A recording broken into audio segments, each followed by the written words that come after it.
When the gunfire of the frontier finally faded, George Washington turned his eyes toward a peace. The smoke and thunder of war had taught him much about leadership, about endurance, and about the cost of ambition. He had seen the brutality of empire up close and wanted no more of it. He longed for the quiet order of home. In 1759, he found it. He married Martha Dandridge Custis, a wealthy widow with 2 children. She was calm where he was stern, warm where he was reserved. Their marriage was a partnership built on respect and shared purpose, and together they built Mount Vernon into one of the finest estates in Virginia. The great house overlooked the Potomac River. Its white columns and broad porches became symbols of grace and stability. There, Washington traded his sword for a plow, devoting himself to the land. He managed his crops with military precision, studying soil rotation, breeding livestock, and keeping detailed records of weather, yields, and trade. He became a farmer, a businessman, and a thinker. And though he lived as a man of property, he was uneasy with the world's injustices. He spoke often of liberty and virtue, even as he, like most of his time, remained bound to the contradictions of slavery. It was a conflict that would haunt him quietly for years to come. For a while, he enjoyed peace.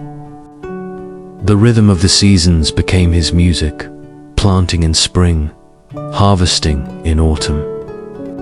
Walking the fields at dusk with Martha at his side. He could have lived out his days there, content to manage his estate and fade into the background of history. But history had other plans. As the years passed, Britain began tightening its control over the colonies.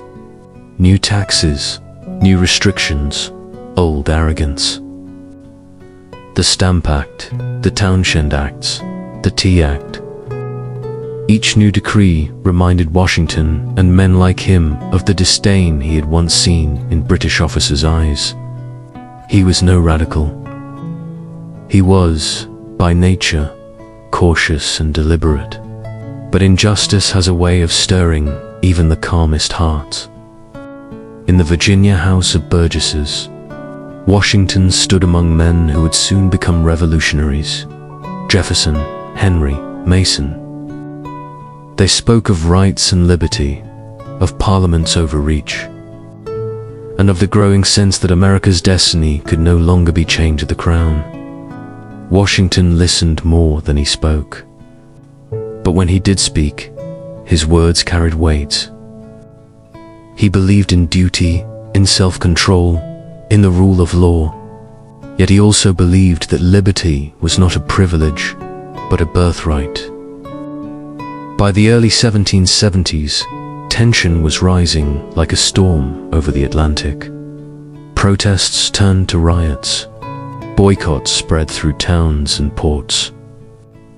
Britain answered not with understanding, but with soldiers. When blood was spilled at Lexington and Concord, there was no turning back. The colonies needed unity. They needed order. They needed a leader who was not driven by ego, but by duty. In June of 1775, the Second Continental Congress gathered in Philadelphia. Among the delegates stood Washington, tall, silent, wearing his old military uniform. It was not vanity, it was a message. He was ready to serve again. John Adams rose and nominated him as Commander-in-Chief of the Continental Army. The vote was unanimous. When Washington accepted, his words were humble. "I do not think myself equal to the command I am honored with." Yet in that humility lay his strength. He left Philadelphia and rode north to take command at Cambridge.